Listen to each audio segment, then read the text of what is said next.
ভাবছি এটা কি ফুলের গাছ, গায়ে কাটা কাটা, আবার হচ্ছে চুকাইয়ের মতো ফল দেখা যাচ্ছে। স্যার একটু এখানে আসবেন প্লিজ। এটা হচ্ছে কাটা জবা।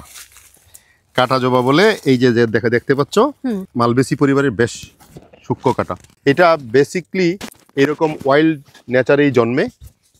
এটা আমরা জাহাঙ্গীরনগরের যে ক্যাম্পাসের ভিতরে পেয়েছি, খুব চমৎকার। হ্যাঁ ভাই, এটা তো আমাদের এই জাহাঙ্গীরনগর বিশ্ববিদ্যালয়ের কিছু কিছু বৈশিষ্ট্যের গাছ আছে, সেটা কিন্তু অন্য কোনো জায়গায় এত অ্যাভেলেবল পাবেন না।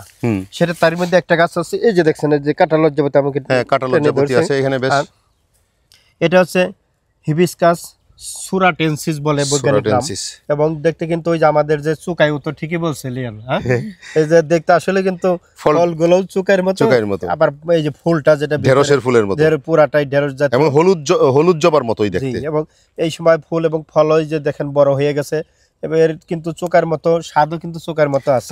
একটু দেখি তো, টেস্ট একটু লিয়ানাকে দেখতে দেন, বৃতি টেস্ট করে দেখি তো। এটা কি খাওয়া যাবে? হ্যাঁ হ্যাঁ, মালবেসি যেহেতু, লেনা একটা বৃতি নিয়ে একটু দেখো তো, পাতার মতো বৃতি, একটু টক। এবং শুধু তাই না, এটা থেকে কিন্তু চা হয়, এটা হিবিস্কাস টি বলা হয়। এবং এই গাছের আরো কিছু উপকারিতা আছে, যেহেতু রোজেলির গোত্রের, রোজেলি যেহেতু আমরা চা হিসেবে রোজেলি খাই, বর্তমানে খুবই একটা নাম করা চা হচ্ছে রোজেলি, সেই রোজেলির, এবং এটার থেকে কিন্তু চা হয়।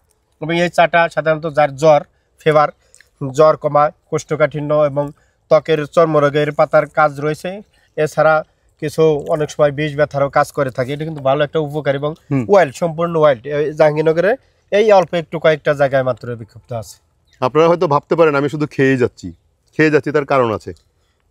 চুকাই ফলটা যেরকম, হিবিস্কাস সবদারিফা জাস্ট লাইক দিস। আসলে এটার স্বাদটা যে এত চমৎকার, এটা তো আমরা আগে জানতামই না, যে আমাদের চোখের সামনে এত উপকারী সরাসরি এর চা হয়। আবার এই জন্য আমি আমার একটা প্রস্তাব, যে স্যার ভাই, এটা কি আমরা কাল্টিভেশন করতে পারি না? নিশ্চয়ই পারি। চা হয় বা ভালো একটা মেডিসিনাল, তাহলে এখানে যে ফল হচ্ছে, এখানে প্রচুর বীজ হয়, এখান থেকে নতুন করে নিয়ে আমরা এবার বেডে দেখবো। এটার একটা সাবধানতার সাথে মুখে দিতে হবে। এটার যে কাটার ভাগটা, সেটা জিভে লাগতে পারে, লাগলে ক্ষত হতে পারে এবং বেশ প্রদাহ হতে পারে। জি, আপনাদেরকে ধন্যবাদ। সবাইকে ধন্যবাদ। সে এই বনের পাশ দিয়ে হাঁটার সময় কিন্তু একটা ভালো একটা চমৎকার উদ্ভিদের দেখা পেল।